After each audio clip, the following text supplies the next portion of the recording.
Daily taste. Madurai எப்படி தமிழ் வளர்த்ததோ அதே போல பாஜக தமிழை வளர்த்து கொண்டிருக்கிறது. தேசிய புதிய கல்விக் கொள்கையில் பிரதான மொழி தமிழ் மொழி. ஆனா தமிழகத்திலே ஏதோ தமிழ் ஒழிக்கப்படுகிறது என்பதை போன்ற ஒரு தோற்றத்தை கொண்டு வருகிறார்கள். ஆனால் திராவிட முன்னேற்ற கழகம் பலமுறை ஆட்சியில் இருந்தும் அடிப்படை கல்வியை தமிழில் கொடுக்கவில்லை. பட்ட படிப்பு வரை தமிழ் தெரியாமலேயே ஒருவர் தேர்வு செய்ய முடியும்.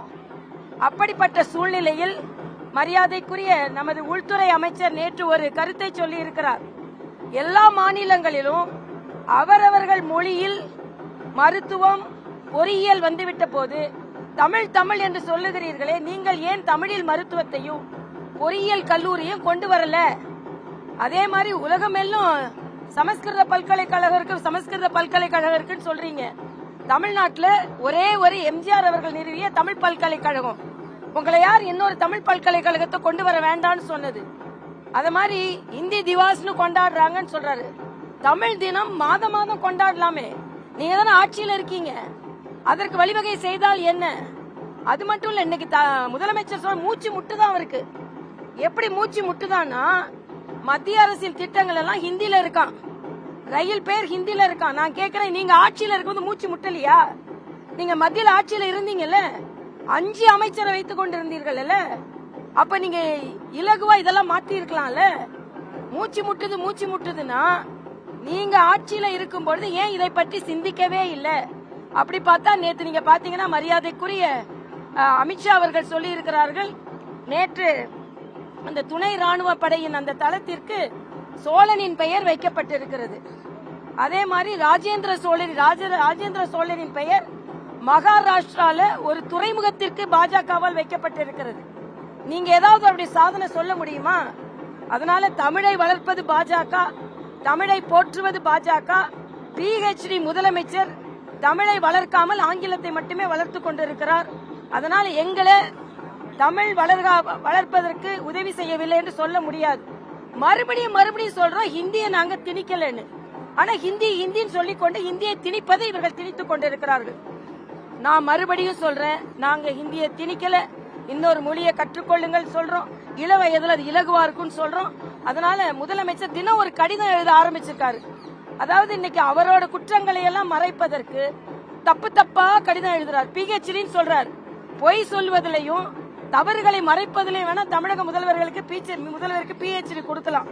ஏன்னா இன்னைக்கு பாத்தீங்கன்னா ஹிந்தியை இம்போஸ் பண்ண மாட்டோம்னு சொல்லிட்டோம், ஹிந்தியை இம்போஸ் பண்றாங்கன்னு சொல்றாங்க.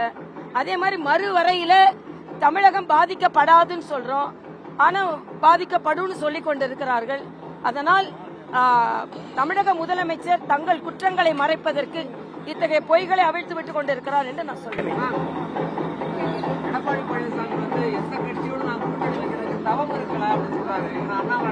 நான் தமிழக பத்திரிகை சகோதரர்கிட்ட ஒரு கோரிக்கை வைக்கிறேன். ஒரு 6 மாசத்துக்கு கூட்டணி பற்றி கேள்வியே கேட்காது. ஏன்னா 6 மாசத்துக்கு தான் இனிமேதான் எல்லாம் கூட்டணி, அதை பத்தி எல்லாம் பேசலாம். நான் தம்பி விஜய நான் பாராட்டுறேன். இன்னைக்கு மகளிர் தினத்துக்கு வாழ்த்து சொல்லும் போது நேரடியா அப்புறப்படுத்தப்பட வேண்டிய ஒரு கட்சி திராவிட முன்னேற்ற கழக ஆட்சின்னு சொல்லி இருக்கிறாரு. அதுதான் எங்களது குறிக்கோளும். நான் இன்னைக்கு காலையிலே சொன்னேன், பெண்களுக்கான பாலியல் பலாத்காரங்கள் அதிகரித்து விட்டது, பெண்களுக்கான குற்றங்கள் அதிகரித்து விட்டது. பெண்கள் தினத்தை உண்மையாக கொண்டாட முடியும் என்றால் 2026 இந்த திராவிட மாடல் அரசு நீக்கப்பட வேண்டும், ஒதுக்கப்பட வேண்டும். அப்பதான் பெண்கள் பாதுகாப்பாக இருக்க முடியும். ஆக இந்த திராவிட முன்னேற்ற கழக அரசை அப்புறப்படுத்துவதற்கு என்னென்ன முயற்சிகள் எங்களால் செய்ய முடியுமோ அதை நாங்கள் செய்வோம்.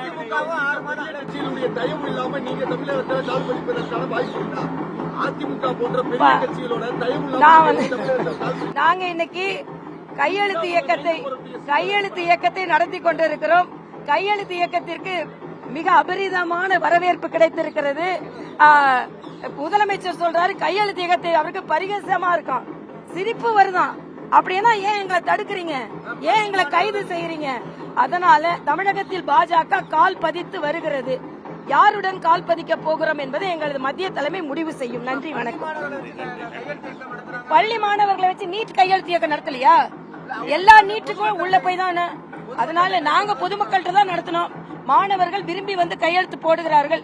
கையெழுத்து இயக்கத்தை பார்த்து திராவிட முன்னேற்ற கழக கூட்டணிகள் பயந்து இருக்கிறது என்பதைத்தான் நான் சொல்லுவேன்.